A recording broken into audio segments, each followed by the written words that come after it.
Alright, so today I'm going to show you my favorite way to smoke a whole chicken. We're going to spatchcock this chicken, put it on the smoker, and we're doing this today because we're trying out this new poultry rub that I'm working on. Figured this is a great way to do a test run on this new rub and show y'all my favorite way to smoke a chicken. So let's get started. If you're anywhere on social media, you've probably seen someone cutting the back out of a chicken or a turkey to cook it the way that we're about to. It's very popular and for good reason. This is easily my favorite way to cook a whole chicken or a turkey. We start by scoring the back with a knife to make it easier for us to cut the backbone out with our kitchen shears. This just makes it easier for us to guide our shears as we cut the spine out of this chicken. Removing the backbone will allow us to lay this bird out flat and get a really even cook. Be sure to save this backbone for the next time you want to make some good chicken stock. I probably need to do a video on that, so let us know in the comments if you want to see how that's done. Once it's removed, flip it over, lay it out flat, and give it CPR. Unfortunately, we're not going to be able to bring this chicken back to life, but we are trying to crack the breastplate so that it lays out flat for us. I do like to tuck the chicken wing tips behind the bird so that the tips don't get burned up so easily. However, don't be dumb like me and do it now. We're going to flip this bird like 3 more times, so I have no idea why I'm doing it right now. It also looks like this chicken might have had a limp because it looks like it's got a broken leg here. It won't make for the prettiest presentation, but it'll taste delicious nonetheless. Our primary goal is to see how our poultry rub does on this cook. Normally we would inject this with some butter and some spices, but not today. No, we're just trying to check out this rub. The easiest way to do this without making as big of a mess as possible is to season it in an aluminum pan. So that's what we're going to do. I have this prototype rub, but any poultry rub will do. That being said, we need to come up with some cool names for the 4 rubs we're making. So if you have any suggestions, leave them in the comments. We're going to liberally rub this entire chicken. The skin side won't let as much of the flavor penetrate as the back side, but I do want to get a little bit of flavor on the skin, and this rub will also help it give it a beautiful color. Don't be afraid to get under the skin of this chicken either, so get the rub on as much surface area as possible. I also like to let the rub sit on the bird for a few hours in the fridge before we hit the smoker. Either way, make sure every inch of this bird has the rub on it.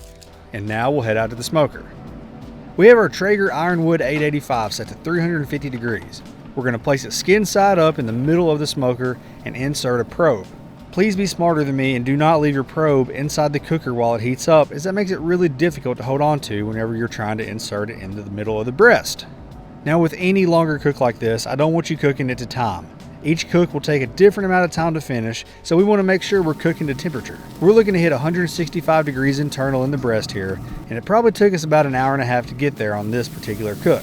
After about 45 minutes, we spritzed it with a little apple cider vinegar and apple juice mixture. When we were almost to our target temperature, we cranked the heat up to 500 degrees for the last 5 to 10 minutes. I was hoping that this would give us a crispy skin and just a little bit of texture on the outside before we pulled it off the grill.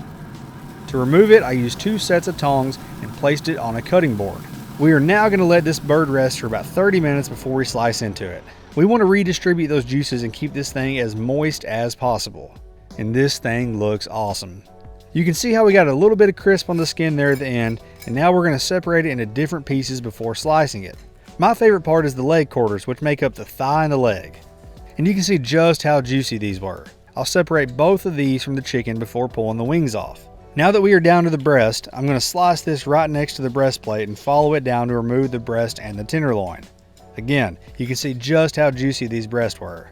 And it's so easy to overcook the breast, and that's why we cook to temperature and not time. Now we're going to slice down the other side and get that breast. And you'll notice there is still some meat left off the breastplate.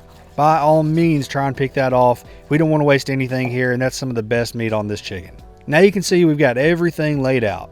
There's so much we can do with it from here, but we're planning on eating this throughout the week, and we're going to do some meal prep with that. And this smoked chicken is a delicious way to do that. I'm extremely happy with how this has turned out. There is so much juice in these things. That's why I love doing this spatchcock method. I think it gives you the best results. I really do think that. It's a pretty quick cook, and spatchcocking it makes it that much easier. But let's dive into this.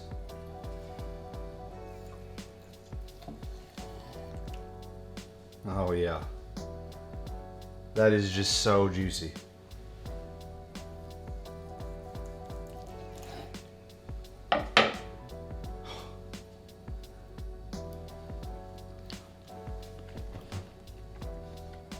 This is unbelievably good. I'm gonna use this all week for different kinds of leftover meals. I'm so excited about this. I think this rub's done a really good job too. I'm very happy with it. I'll probably tweak a few things, but we're really close on this rub. You've got to go try this recipe out. It is so good. And now we've got some awesome chicken for the whole week that we can do some awesome meal prepping for. So I'm very excited about that. The full recipe for this can be found in the description below. Be sure to leave a comment letting us know what you want to see us cook next, and thanks for watching.